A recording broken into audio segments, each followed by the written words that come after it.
जय हिंद विद्यार्थियों। आज हम लोग वीक 10 के असाइनमेंट 10 के बारे में हम लोग जो है डिस्कस करने जा रहे हैं, जिसमें क्वेश्चन 1 से लेके क्वेश्चन 5 जो है वो स्टेटमेंट बेस्ड है। इसमें ट्रू और फॉल्स जो हमें जो है बताना है। क्वेश्चन 6 से 7 जो है वो फिल इन द ब्लैंक्स है, जहाँ पे एक या करेक्ट ऑप्शंस भी ज़्यादा हो सकते हैं। क्वेश्चन नंबर 11 से 15 के बीच में मल्टीपल चॉइस क्वेश्चन है। तो पहला क्वेश्चन वीक 10 का जो है वो क्या है, a speech is followed by question answer session while oral presentation is not. तो ये जो हमारा क्वेश्चन जो है इसमें जो है दो ऑप्शन है ट्रू एंड फॉल्स का।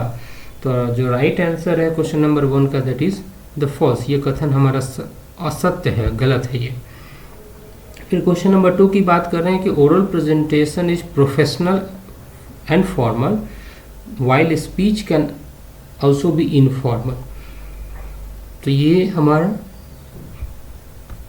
क्वेश्चन जो है वो ट्रू है, दैट मीन्स इसका आंसर जो होगा वो आपका ट्रू होगा। क्वेश्चन नंबर 3 की बात करते हैं कि in chronological pattern of presentation speaker arranges his content in A cause effect manner. इसमें ट्रू है या फॉल्स है? तो इस क्वेश्चन का जो राइट आंसर है वाकई में ये ट्रू होगा, क्योंकि हम जब प्रेजेंटेशन करते हैं तो हम अरेंजमेंट जो है कॉज एंड इफेक्ट के साथ में, डेट एंड टाइम के साथ में जो हम लोग करते हैं। डिबेट के अंदर में कहा जा रहा है कि डिबेट के अंदर में पार्टिसिपेंट्स को मैंडेटरी होता है एक साइड लेना, या तो उनको एगेंस्ट में आइदर फॉर और एगेंस्ट में जो है बोलना होता है। तो वाकई में क्वेश्चन नंबर 4 में हमारा राइट आंसर जो होगा वो ट्रू होगा। इम्प्रोप्यूट जो है वो always most effective form of presentation होता है। तो वास्तविकता में क्या होता है कि इम्प्रोप्यूट जो होता है वो सडन स्पीकिंग की बात हम लोग करते हैं, तो ये हमारा गलत है ये। क्वेश्चन नंबर 6 की बात करते हैं कि स्पीकिंग जो है वो मोर इफेक्टिव है then writing as it features of dash mix easier to convey degree of emotion और रीजन। तो इंटोनेशन जो है, वर्ड जो है इंटोनेशन अलग अलग स्पीच से ना पिच लेंथ होता है। जब हम बोलते हैं तो कभी स्लो बोलते हैं, कभी हाई पिच में बोलते हैं। तो ये ज़रूरी है, स्पीकिंग जो हमारा जो है वो ऑब्वियसली इफेक्टिव होता है आपके राइटिंग स्किल से। फिर हम बात कर रहे हैं क्वेश्चन नंबर 7 के बारे में कि remember not only to say the right thing in the right place but far more difficult still to leave unsaid the wrong things at the tempting moment. Dash has said this. दो options है, दो महापुरुष का नाम दिया है, एक JF Kennedy और उसके बाद में बेंजामिन फ्रैंकलिन। तो ये जो स्टेटमेंट जो है ये कहा गया था बेंजामिन फ्रैंकलिन के द्वारा, इसलिए 7 नंबर का जो आंसर जो है वो बेंजामिन फ्रैंकलिन है।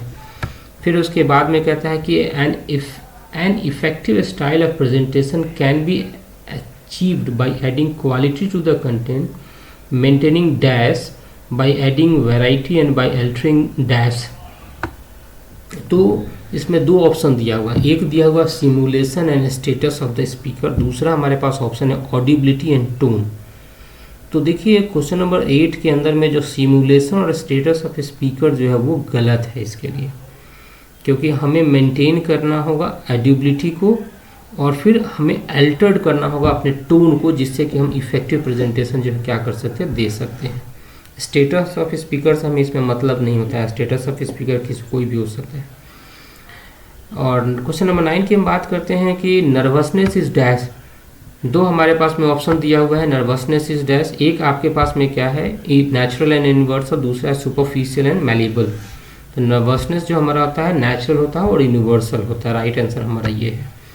क्वेश्चन नंबर 10 कहता है कि it is better to use dash while making an oral presentation at a workplace as they can help in grabbing the attention of the audience more effectively। Physical aid है या visual add है? तो visual add जो हम लोग इसमें right answer होगा हमारा। क्वेश्चन नंबर 11 कहता है कि विच of the following is not one of the component of effective speaking. तो कौन सा कंपोनेंट जो है वो इफेक्टिव मैंने स्पीकिंग का नहीं है? एक तो सबसे पहला जो है वो है आपके पास में कि बैकग्राउंड ऑफ स्पीकर वो मैटर नहीं करता है ना। जो राइट आंसर है वो बैकग्राउंड ऑफ स्पीकर जो है, स्पीकर का बैकग्राउंड का तो कोई बहुत बड़ा इशूज नहीं है इसके अंदर में, है ना। यही मैंने कंपोनेंट नहीं है जो इफेक्टिव स्पीकिंग का जो है वो आपका मीन्स कंपोनेंट नहीं है। फिर क्वेश्चन नंबर 12 में कहता है कि व्हाट इज और are the main features of an oral presentation.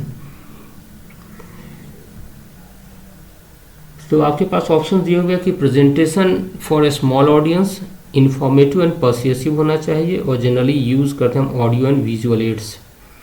तो इसमें जो है और ऑल ऑफ द अबाउ है, तो जो 12 का आंसर होगा वो ऑल ऑफ द अबाउ होगा। फिर विच of the following not one of the main purpose of A debate, है ना। ये क्रिटिकल थिंकिंग का पहला ऑप्शन जो है वो भी सही है। एस्टेब्लिश द आर्ग्यूमेंट्स, ये भी सही है। Rationally to establish the arguments, ये भी सही है। To promote unbiased environment where the main focus is always on winning in debate, फिर to enrich speaking and argumentative abilities। तीसरा जो ऑप्शन है, to promote unbiased environment where the main focus is always on winning the debate, ये जो है debate का जो है वो उद्देश्य नहीं होता है।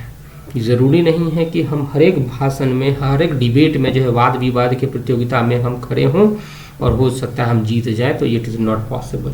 तो ये जो ऑप्शन जो है, to promote unbiased environment where the main focus is always on winning in debate, ये पॉइंट हमारा मेन पर्पस आपके डिबेट का नहीं है।